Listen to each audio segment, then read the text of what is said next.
আজকে সন্ধ্যেবেলা পড়তে যাওয়া আছে বলে তাড়াতাড়ি করে রেডি হয়ে নিচ্ছি। দুপুরবেলা এত ঘুমিয়েছি যে সন্ধ্যেবেলা পড়তে যেতে ইচ্ছেই করছিল না, খুব ল্যাদ লাগছিল। কিন্তু যখনই মেকআপ করি কিংবা সাজগোজ করি না, তখনই মুডটা অনেক ঠিক হয়ে যায় আর ফ্রেশ ফিল হয়।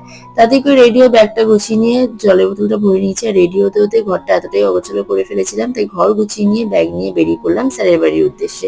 সেই দিনকার পুরো ব্লগটা অলরেডি আমার চ্যানেলে আপলোড করা আছে, তোমরা কিন্তু চাইলে দেখে আসতে পারো। আমার যেখানে চ্যানেলের নাম লেখা আছে ঠিক তার তলাতেই পিন করা আছে। পড়াশোনা কমপ্লিট হয়ে যাওয়ার পর প্রায় 8:30টার সময় স্যার আমাদের ছাড়ে। আর এখন আমরা সবাই মিলে গল্প করতে করতে বাড়ি ফিরছিলাম। রাস্তায় দেখলাম শীতলা মায়ের পুজো হচ্ছে, তাই সেখানে খানিকক্ষণ দাঁড়িয়ে মাকে প্রণাম করলাম। আর তারপর স্টেশন রোডে দেখি এত বড় লম্বা একটা জ্যাম লাইন পড়ে গেছে। সেখানে অনেকক্ষণ সময়টা নষ্ট করবার পর বাড়িতে এসে তাড়াতাড়ি করে ফ্রেশ হয়ে নিয়েছিলাম। আর মা আজকে রাতের ডিনারে করেছিল চিড়ের পোলাও, সেটা খেয়ে আজকে দিনটা শেষ করলাম। আজকে মিনি ব্লগটা এইটুকু, দেখা হবে অন্য কোনো মিনি ব্লগে। বাই।